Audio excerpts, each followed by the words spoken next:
8h17 sur France Info. Bonjour Hervé Morin. Bonjour. Merci d'être avec nous ce matin. On est à 100 jours de la présidentielle. Pensez-vous toujours être présent au premier tour?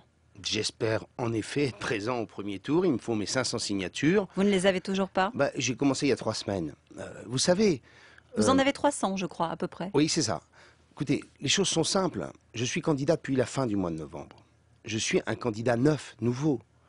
J'ai pas 3 campagnes présidentielles derrière moi. Donc il faut à la fois le temps de la campagne électorale et en même temps le temps pour que les Français découvrent les projets, les propositions, apprécient les hommes. Et ce temps-là, c'est le temps de la campagne électorale. Voilà, c'est aussi simple que cela. Moi, je veux être le candidat qui donne un choix aux Français. On voit très bien quelle est la stratégie de Nicolas Sarkozy, qui est de faire en sorte que tous ceux qui sont dans la majorité disparaissent.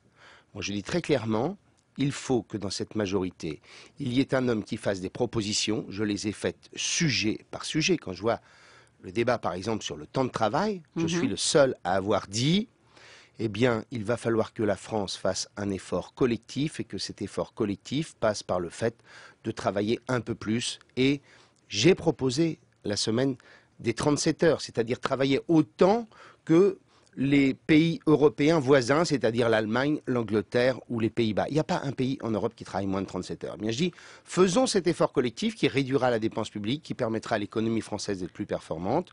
J'ai été sur chaque sujet, celui qui a refusé la démagogie, qui a refusé l'anathème ou simplement la formule et qui tente à chaque fois de dire aux Français, dans cette situation difficile, nous aurons besoin d'avoir une analyse sincère et lucide du pays pour être capable de porter les transformations dont nous avons besoin. Alors, puisque vous les portez, dites-vous, ces transformations, comment expliquez-vous le fait que vous soyez lâché aujourd'hui par une partie de vos camarades du Nouveau Centre et le fait aussi que vous ne décolliez pas dans les sondages? On a besoin de parrainage, certes, on a aussi besoin d'électeurs. Mais je vous dis, je viens... Votre discours n'est pas audible pour l'instant? Mais attendez, vous avez donc une campagne électorale qui va commencer. Je vais prendre un exemple. On parlait d'Arnaud Montebourg à l'instant. Arnaud Montebourg, dans la primaire du Parti Socialiste, il a commencé à 1%. Puis il y a eu le temps de la campagne, où les gens ont découvert, où les Français ont découvert ce que proposait Arnaud Montebourg. Il a terminé de mémoire à 17% à la fin des primaires. Donc vous allez progresser. Et donc jeudi viendra le temps où les Français regarderont les projets. Je veux dire, moi, je considère que ce choix doit se faire dans la clarté, contrairement à François Bayrou, qui dit « moi, je ne me prononcerai pas avant le premier tour ». Vous dites qu'il est équivoque dans sa position. Oui, François Bayrou, pourquoi? Parce que, très clairement, il vous dit jusqu'au premier tour, je ne sais pas dans quel système de coalition je serai, et quand vous entendez ces lieutenants, ils expliquent qu'après le premier tour, ils mettront le projet sur la table, et ça sera au plus offrant. Mais une campagne présidentielle, c'est pas mettre son projet sur eBay et de demander celui qui va offrir le meilleur prix. Mais vous êtes rallié la dernière fois à Nicolas Sarkozy, il me semble. Entre Sarkozy et Hollande, c'est pas tout à fait la même chose. Pardon ? François Bayrou, lors de la dernière élection, n'a pas fait de compromis ni de compromission avec d'autres partis. Il est resté seul, avec les déboires qu'on lui a connus depuis. Aujourd'hui, vous pensez qu'il va aller avec l'un ou avec l'autre en fonction du vent? Écoutez, c'est ce qu'il nous a expliqué. Il nous a dit je ne ferai pas de choix avant le premier tour et je vous expliquerai entre les 2 tours ce que je ferai. C'est bien exactement cela. La vie politique, c'est pas simplement d'être seul. La vie politique, c'est d'être aussi en situation de s'engager, de prendre ses responsabilités, de participer à un gouvernement et de prendre en effet des risques. Et vous, Hervé Morin, qu'est-ce que vous allez faire? Parce que vous avez eu des déclarations assez différentes. On vous a entendu dire si au second tour c'est Nicolas Sarkozy face à Bayrou, je vais réfléchir. On vous a aussi entendu dire que vous iriez avec Nicolas Sarkozy. Non mais ça signifie quoi? J'ai aucune ambiguïté. L'hypothèse la plus probable, c'est tout de même que les 2 candidats du second tour s'appellent Nicolas Sarkozy et François Hollande. J'ai toujours indiqué dans quel système de majorité j'étais. J'ai toujours dit que si aujourd'hui le bilan était jugé aussi négatif par les Français, c'est notamment parce qu'il n'y avait pas d'équilibre dans la majorité, de force de rappel, de force de correction qui évite les excès de l'UMP ou les erreurs. Je prends un exemple. J'ai été opposé pendant des mois à l'idée de l'expulsion des étudiants étrangers à l'issue de leurs études parce que c'est un message contraire à la tradition républicaine française, que ça n'est pas rendre service à la France que de la rétrécir.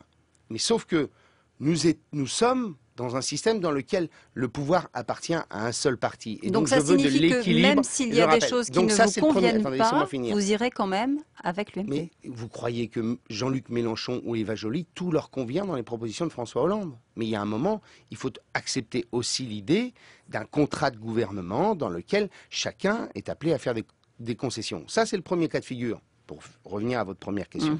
Puis la deuxième question qui m'a été posée, c'est de dire, mais si par hasard le second tour, c'était Nicolas Sarkozy contre François Bayrou, qu'est-ce que vous feriez?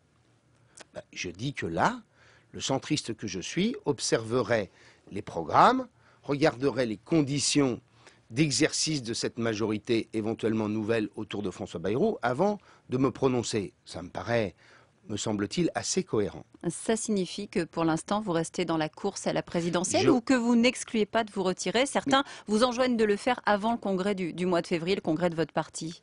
J'observe une chose, c'est que ceux qui le font ont été soit ceux qui disaient à François Bayrou en 2007, il ne faut pas y aller, soit deux hommes qui sont au gouvernement et donc qui font le job pour Nicolas Sarkozy.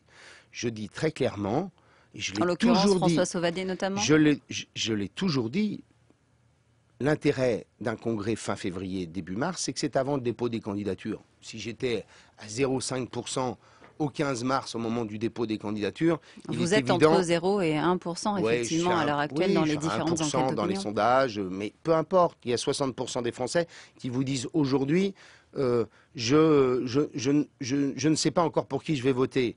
Et vous en avez 75% qui vous disent, dans un sondage d'il y a 10 jours, ma préoccupation, ça n'est pas l'élection présidentielle. Donc laissez le temps de la campagne. Donc pour l'instant, vous êtes toujours candidat. On est à la veille du sommet social. Hervé Morin, c'est quitte ou double d'après vous sur ce sujet-là pour le chef de l'État?